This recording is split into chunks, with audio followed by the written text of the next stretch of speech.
गांव की शाम थी। आसमान पर काले बादल छाए हुए थे। तेज बारिश हो रही थी।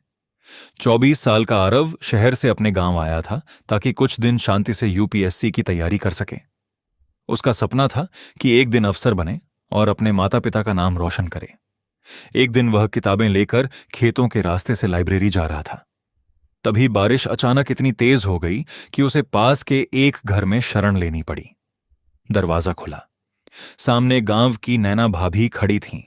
वे उम्र में उससे कुछ बड़ी थीं, पढ़ी लिखी थीं और कभी खुद भी यूपीएससी की तैयारी कर चुकी थीं, लेकिन पारिवारिक जिम्मेदारियों की वजह से अपना सपना पूरा नहीं कर पाईं। अरे, इतने भीग गए हो, अंदर आ जाओ, नहीं तो बीमार पड़ जाओगे, भाभी ने मुस्कुराकर कहा। आरव थोड़ा झिझका, लेकिन अंदर आ गया। भाभी ने उसे तौलिया दिया और फिर अदरक वाली गर्म चाय बनाकर लाई। कमरे में बारिश की आवाज गूंज रही थी और मेज पर यूपीएससी की पुरानी किताबें रखी थीं।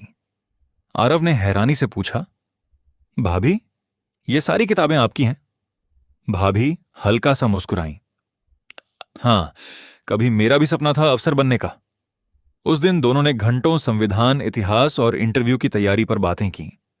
आरव को पहली बार लगा कि कोई उसे सच में समझता है। इसके बाद बारिश हो या धूप, आरव रोज 1-2 घंटे नैना भाभी से पढ़ने लगा। भाभी उसकी गलतियां सुधारती, मॉक इंटरव्यू लेती और उसे हमेशा कहती, अफसर बनने से पहले अच्छा इंसान बनना सीखो। धीरे धीरे आरव को महसूस होने लगा कि वह सिर्फ पढ़ाई के लिए नहीं, बल्कि भाभी से मिलने के लिए भी उस घर जाने लगा है। उनकी हर मुस्कान, हर बात उसके मन में बसने लगी। उसे लगा कि वह उनसे प्यार करने लगा है। लेकिन एक दिन भाभी ने उसकी आंखों में बदलते भाव पढ़ लिए। उन्होंने शांत स्वर में कहा, आरव, मुझे पता है तुम क्या महसूस कर रहे हो, लेकिन कुछ रिश्तों की मर्यादा होती है। अगर तुम सच में मेरी इज्जत करते हो तो अपने सपने को सबसे ऊपर रखो। आरव चुप हो गया। भाभी ने उसकी यूपीएससी की किताब उसकी ओर बढ़ाई और कहा, जिस दिन तुम अफसर बनोगे वही मेरे अधूरे सपने की सबसे बड़ी जीत होगी। उस दिन के बाद आरव ने अपने जज्बातों को पढ़ाई में बदल दिया। उसने पहले से भी ज्यादा मेहनत की।